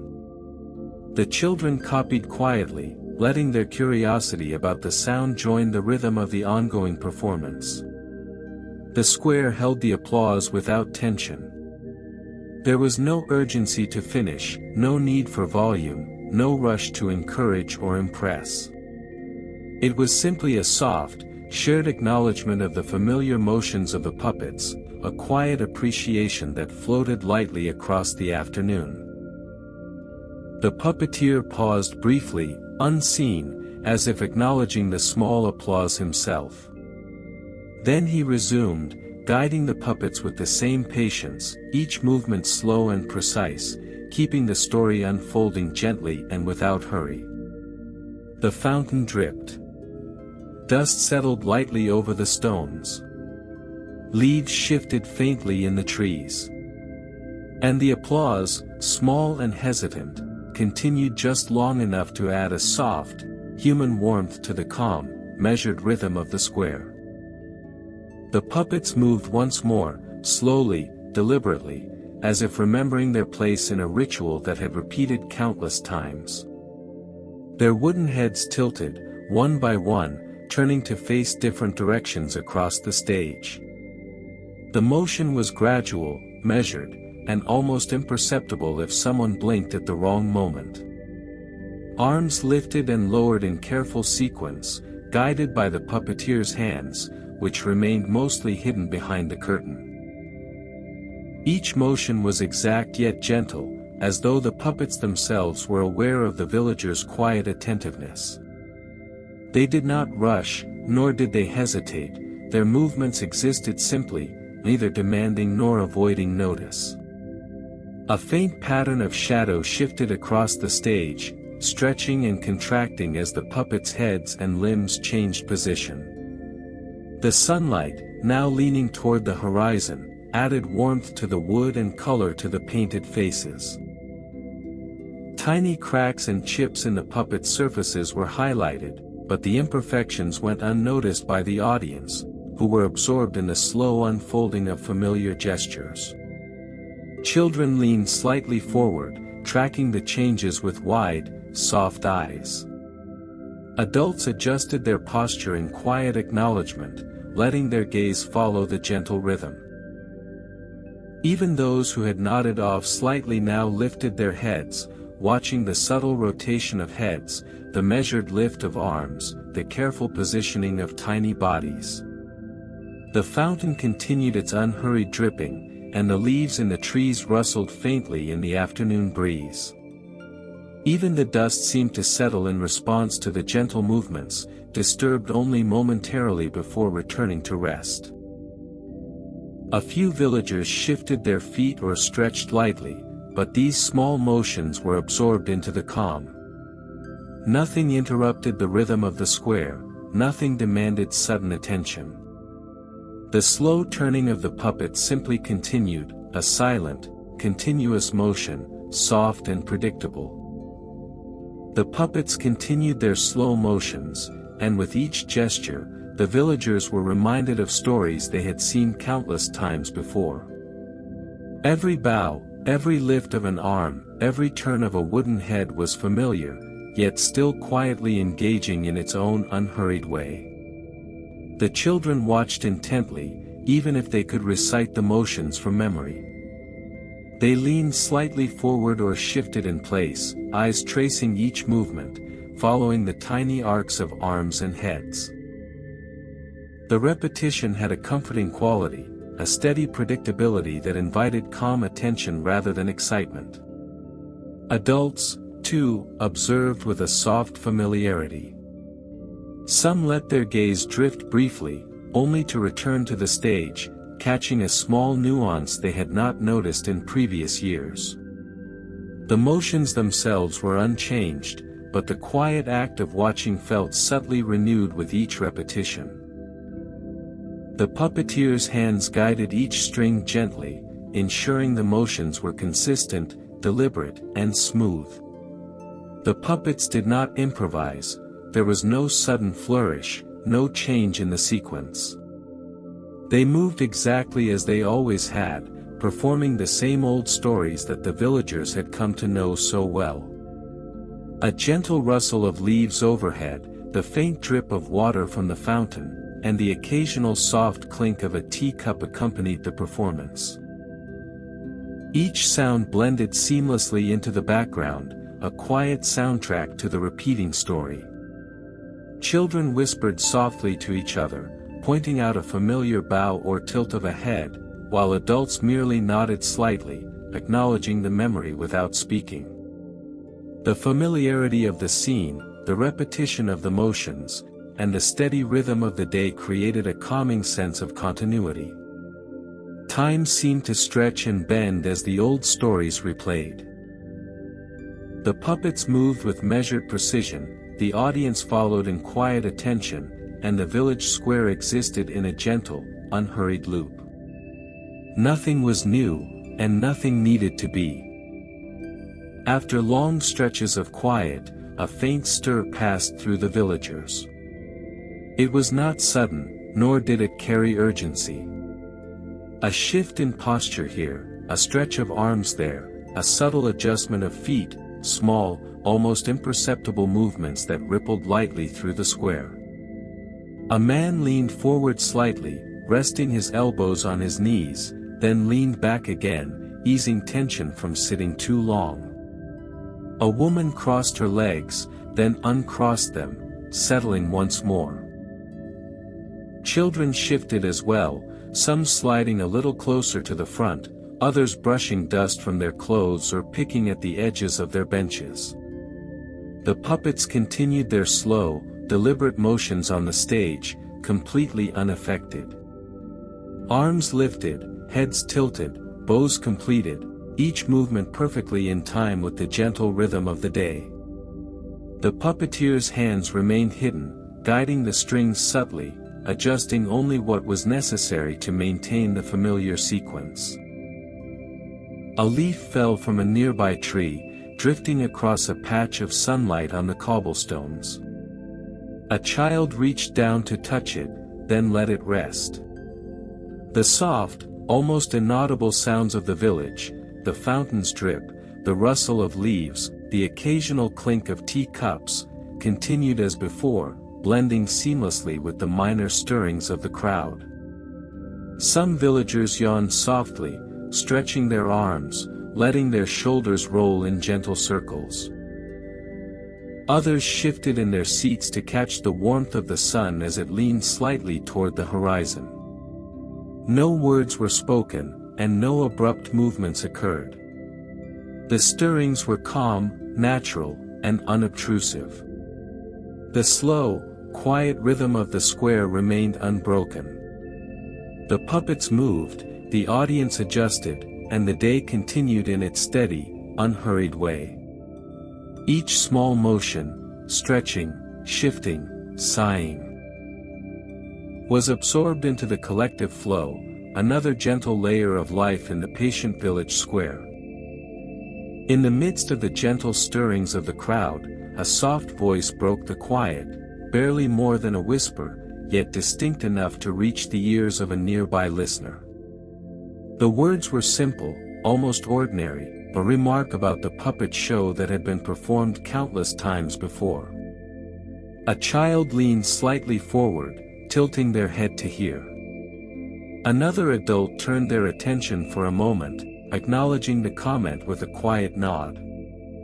No one spoke in response. The whisper floated gently, like a feather settling in the air, unnoticed by most and yet absorbed by the rhythm of the square. The puppets continued their slow, deliberate motions on stage. Arms lifted, heads bowed, and the strings followed the puppeteer's careful guidance.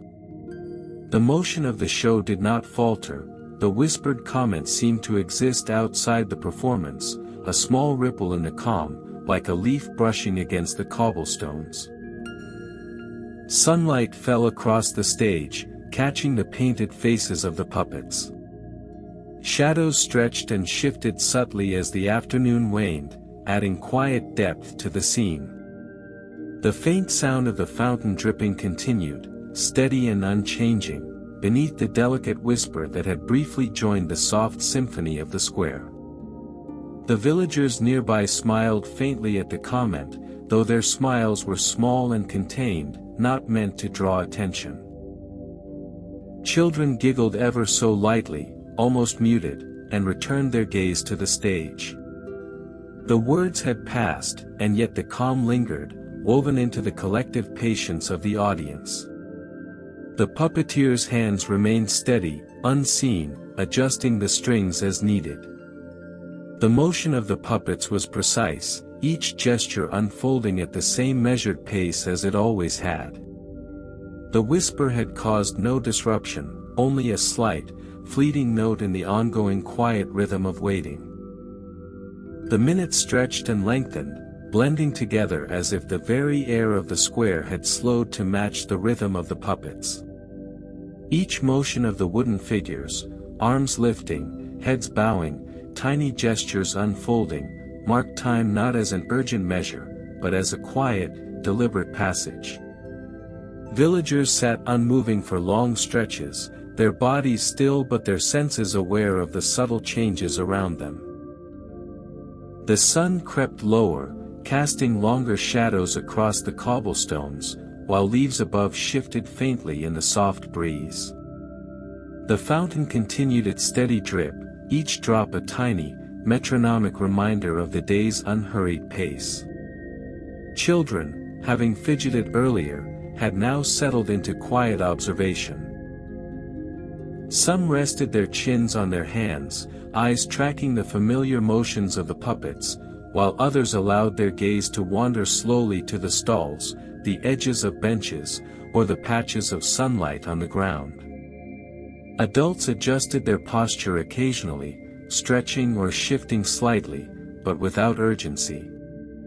Hands rested on laps, shawls were smoothed, and small sighs drifted through the audience, soft markers that time had passed, yet had done so gently, without haste. The puppeteer remained behind the stage, hands guiding strings with precise, careful movements. Each puppet continued its measured gestures, completely unaffected by the stretching hours.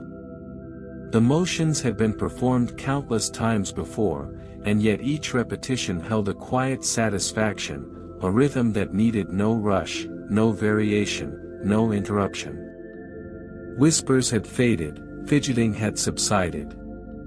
Even the teacups clinking occasionally seemed slower, softer, less insistent.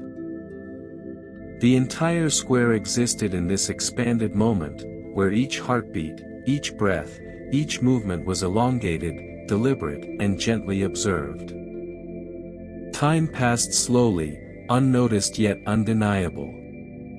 Shadows shifted, sunlight dimmed, and the villagers remained seated, patient and calm. The puppets moved, the fountain dripped, leaves rustled, and the quiet rhythm of the village held steady, marking the slow, unhurried flow of the day. In this way, the afternoon unfolded, without rush, without tension, without urgency. Just the gentle, patient passage of time in a square where watching, waiting, and simply being had become one continuous, soft motion. After long stretches of gentle motion, the puppets came to a stillness. Arms hung loosely at their sides, heads tilted slightly forward or to the side, and the strings remained taut but motionless. The pause was deliberate, precise, and measured, a quiet punctuation in the familiar rhythm of the show. The villagers noticed, but only subtly. Some shifted slightly in their seats, leaning forward just a fraction, while others remained completely still, allowing their eyes to rest on the stage.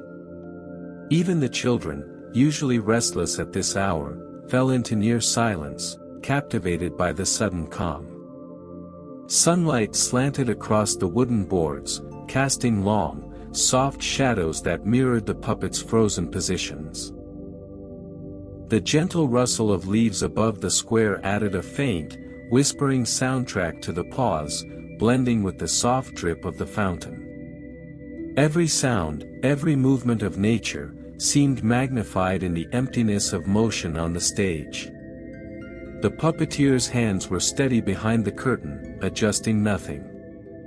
The pause was intentional, a moment of quiet emphasis that required no manipulation. It gave the audience space to breathe, to notice details they might have overlooked. The small cracks in the puppet's paint, the texture of the wooden stage, the shifting patterns of light and shadow across the square. A child shifted slightly, breaking the stillness just a little, only to settle again. An adult smoothed their shawl, another leaned back and closed their eyes for a brief second. The subtle movements of the audience became part of the gentle rhythm, absorbed into the hush of the paused puppets. The pause lasted long enough to feel significant, but not so long that it became uncomfortable. The square held its collective breath, fully aware of the tiny act of stillness and the slight weight it carried. It was a pause meant for attention, reflection, and quiet appreciation, a brief moment where the day itself seemed to pause along with the performance. Then, ever so slowly, the puppets began to move again. Arms lifted, heads tilted, and the familiar motions resumed. The pause had served its purpose, reminding the audience of the steady rhythm of watching, waiting, and noticing, and deepening the calm, unhurried flow of the village square. The sunlight in the village square shifted gently, moving toward the horizon as the day progressed. Its warmth softened and lengthened, brushing across the cobblestones and wooden stalls in mellow, golden tones. Shadows stretched further, merging and darkening in slow, deliberate patterns that marked the passage of time without urgency. The puppets continued their measured motions beneath this lowering light. Their arms lifted, heads tilted, and bows were executed at the familiar, unhurried pace. The subtle shift in illumination made their painted faces appear warmer, the tiny cracks in the wood more pronounced, but the villagers barely noticed.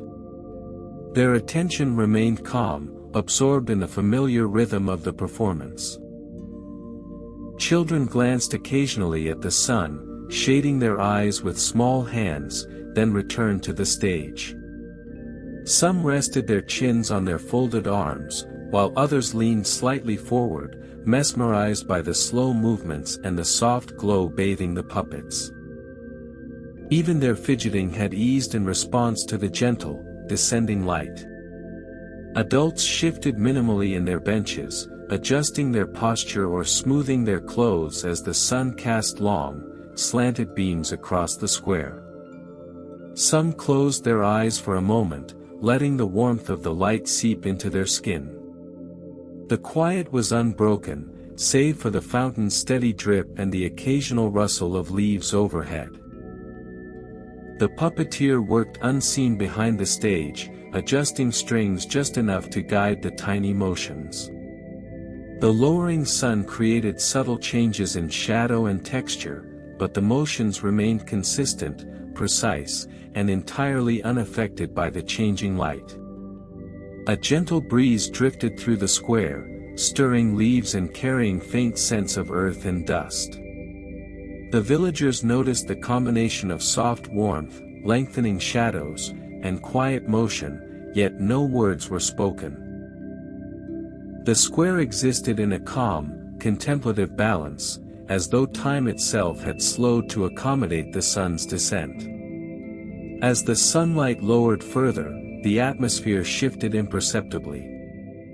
Colors softened, shadows deepened, and the village square settled into a serene, timeless rhythm. The puppets moved slowly, the audience watched quietly, and the day continued its gentle, unhurried passage, measured in light, shadow, and the deliberate flow of motion.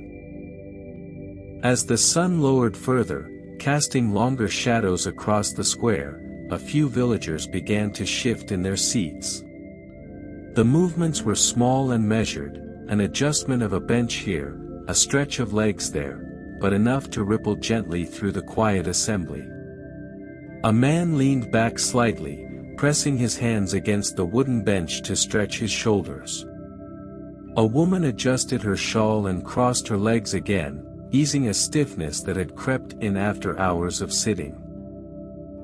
Children shuffled softly, sliding a little closer to the front or turning their heads to watch a drifting leaf, their movements slow and unhurried. Despite these small motions, the square retained its calm. No voices rose to break the stillness, and no sudden movement startled the audience. Each shift seemed absorbed into the steady rhythm of watching, a quiet counterpoint to the deliberate gestures of the puppets on stage. The puppets continued their measured motions, arms lifting, heads bowing, tiny gestures unfolding with practiced patience. The puppeteer's hands remained mostly hidden, guiding the strings with subtle adjustments that maintained perfect consistency. The motions were unaffected by the villagers' minor movements, blending seamlessly into the soft pulse of the afternoon. Sunlight slanted across the stage and cobblestones, illuminating the subtle shifts of the crowd. Shadows stretched and merged, creating gentle patterns that danced faintly over benches and laps. Dust stirred lightly beneath a child's movement, settling almost immediately. Even the sounds of the square, fountain drips, rustling leaves, and faint teacup clinks, continued undisturbed, joining with the soft rustle of shifting clothes and moving bodies. The tiny adjustments of the villagers were natural, unhurried, and fully absorbed into the ambient calm. For a brief moment, the square seemed to breathe as one. The puppets moved, shadows lengthened, leaves stirred, and the audience settled, readjusted, and continued watching. Each small shift reinforced the quiet rhythm, reminding the villagers and the puppets alike that the afternoon had no need to hurry. Time passed slowly, measured not by clocks or loud events, but by gentle movements, soft gestures, and the steady, unbroken flow of a village absorbed in its calm, familiar routine. A soft, unexpected breeze drifted across the village square, stirring small papers and pamphlets that had been left on wooden stalls and benches. The movement was gentle, barely enough to lift the edges, and created a faint, almost whispering sound as the pages brushed against one another. A child sitting near a stall leaned forward to steady a drifting page, then let it go, watching as it settled naturally onto the cobblestones. Another small pile of papers shifted slightly, flipping over in slow, quiet motions before landing again. The sound was subtle, blending with the slow drip of the fountain and the rustle of leaves above. Adults glanced briefly at the moving papers, smoothing one or two absent-mindedly, but otherwise returning their attention to the stage. Their hands moved with practiced calm, brushing dust from the cobblestones or adjusting the folds of a shawl. No one spoke. The soft wind and the tiny flutters became part of the ambient rhythm of the square.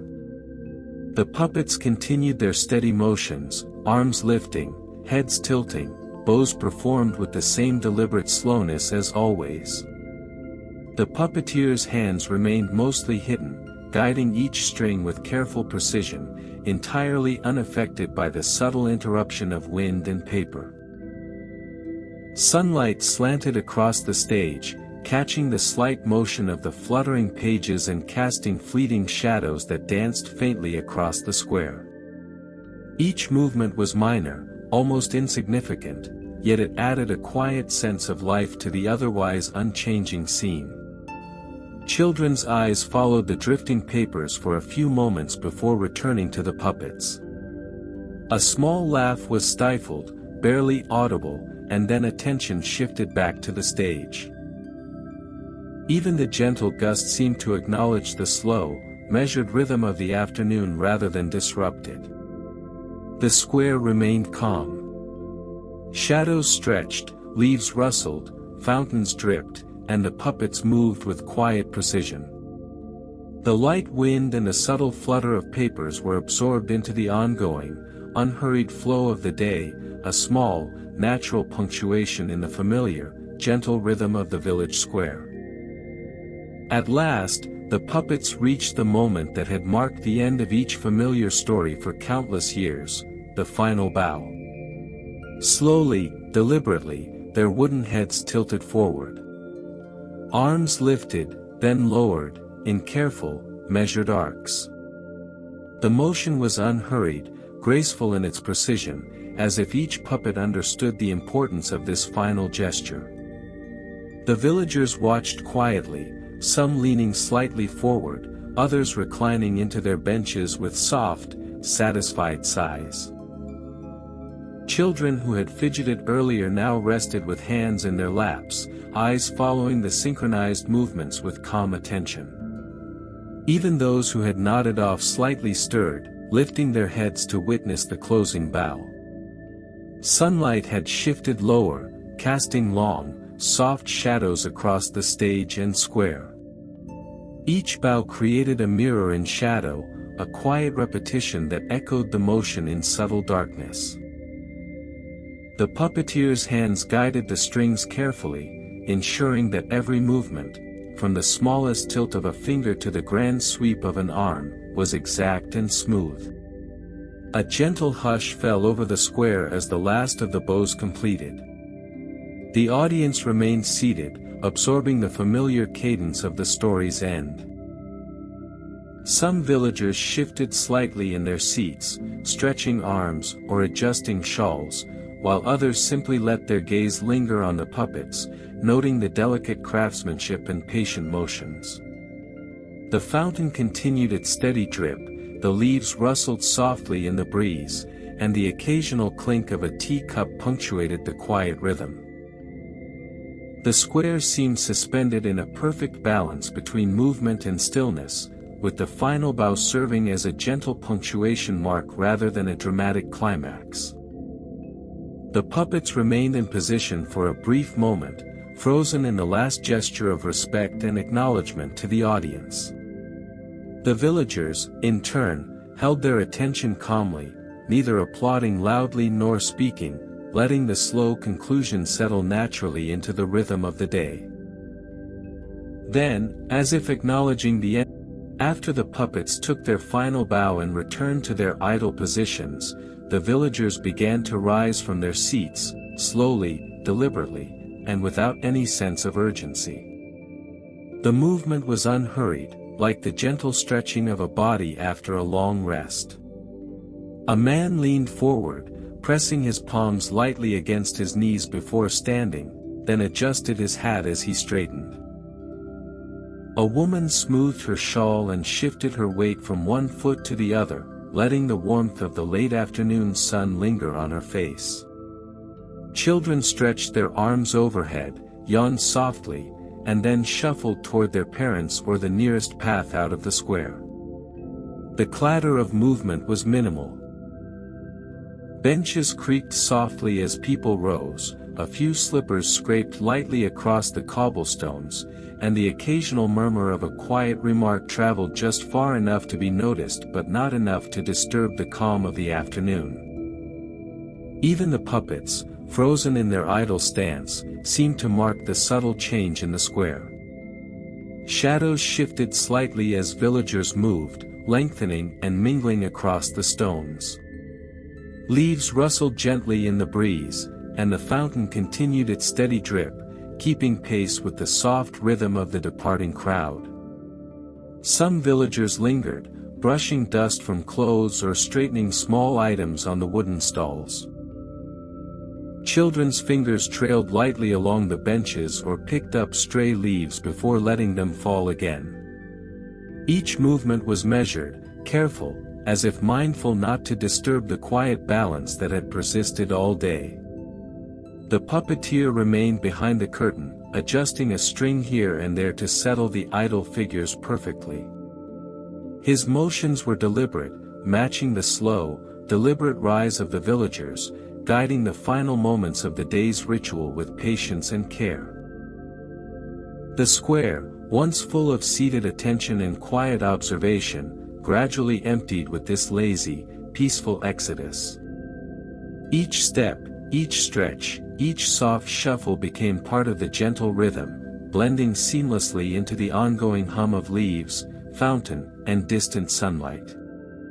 By the time the last villager stepped away from the stage, the square held a quiet stillness once more, calm, steady, and unhurried. Awaiting the next performance, the next story, and the next gentle rhythm of a day spent watching, waiting, and simply being. The villagers began to leave the square, moving along the cobblestone paths at a leisurely pace. Their steps were unhurried, measured, almost meditative, as if each footfall was a continuation of the calm, patient rhythm that had defined the afternoon. Children walked beside their parents, sometimes holding hands, sometimes trailing slightly behind, taking note of a leaf here or a small stone there. Their small motions were gentle, quiet, absorbed in the familiar sights and sounds of the village streets. Occasionally, a soft giggle or whispered comment floated through the air, fading quickly into the steady quiet. Adults adjusted their posture as they walked, straightening shoulders or stretching stiff limbs. A man brushed a strand of hair from his face, a woman lifted the hem of her dress slightly to avoid dust on the stones. Each movement was careful, unhurried, part of the slow choreography of returning home. The sunlight, now low and mellow, cast long shadows across the paths. Wooden shutters, fences, and the occasional stray bench glowed warmly in the amber light. The fountain in the square, now behind them, continued its steady drip, the sound blending with their soft footsteps and the faint rustle of leaves overhead. Some villagers paused briefly along the way, noting familiar landmarks, a window catching the sun, a patch of flowers, a stray cat curling on the doorstep. These small observations were gentle interruptions, entirely in keeping with the unhurried pace of the evening.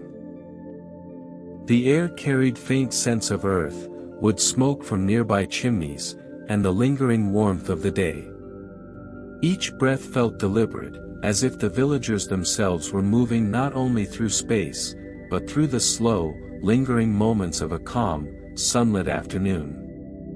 By the time the last of the villagers disappeared from view, the square had emptied, leaving only the faint echoes of footsteps and whispers, and the ongoing rhythm of nature.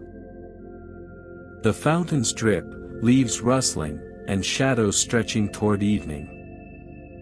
As dusk settled over the village, small lanterns were lit along the streets, their soft, amber glow spilling onto the cobblestones.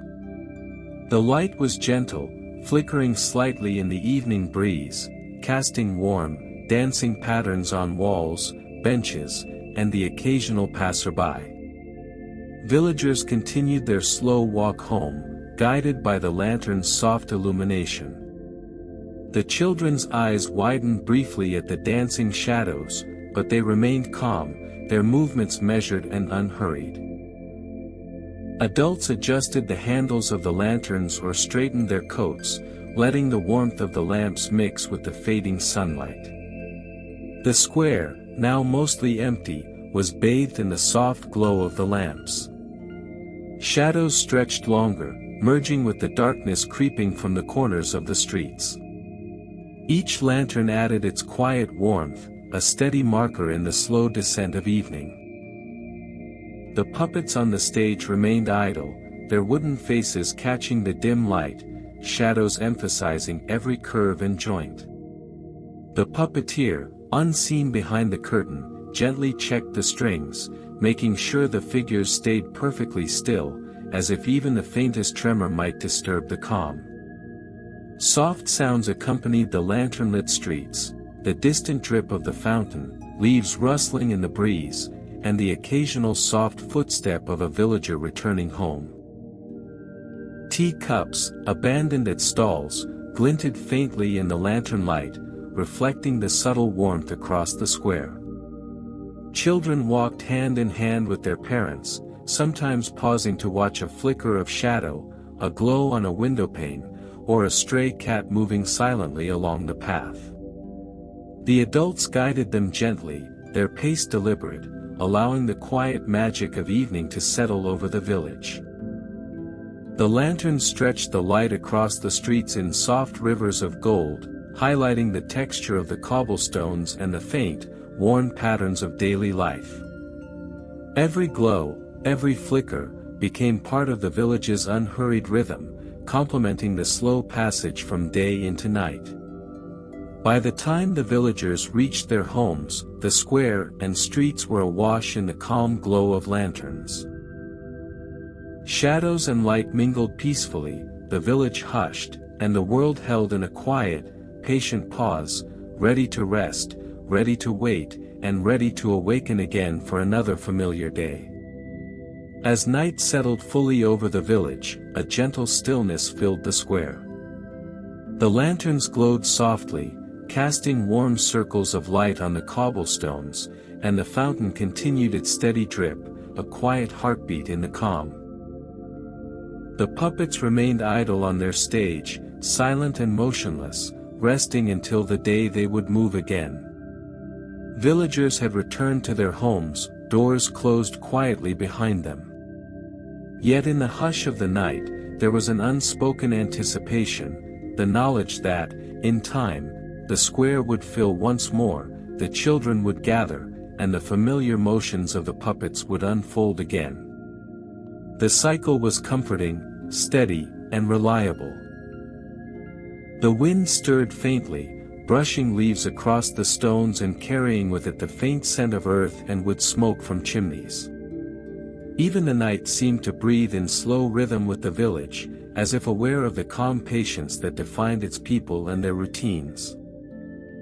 Inside their homes, villagers recalled the day with soft smiles and quiet contentment. Children murmured the familiar movements and gestures of the puppets, while adults remembered the gentle rhythm of watching, the slow unfolding of stories repeated year after year. It was a memory both restful and sustaining. The lanterns continued to flicker across the square, shadows stretching and bending, marking the passing of time with gentle precision. The stage sat empty but prepared, as if expecting the first visitors of the next year, the first whispers of excitement, the first quiet clinks of teacups, and the soft shuffle of children's feet. Though the day had ended, the rhythm of the village remained unbroken. The puppets rested, the square waited, and the cycle of calm observation and gentle repetition quietly endured. Another year approached, bringing with it the promise of the same slow, soothing motions that had been cherished countless times before. The village settled into night, peaceful and patient, ready to begin again when the sunlight returned, the villagers gathered, and the puppets moved once more, marking the gentle passage of time in a square where nothing hurried, nothing rushed, and everything unfolded in quiet, deliberate harmony.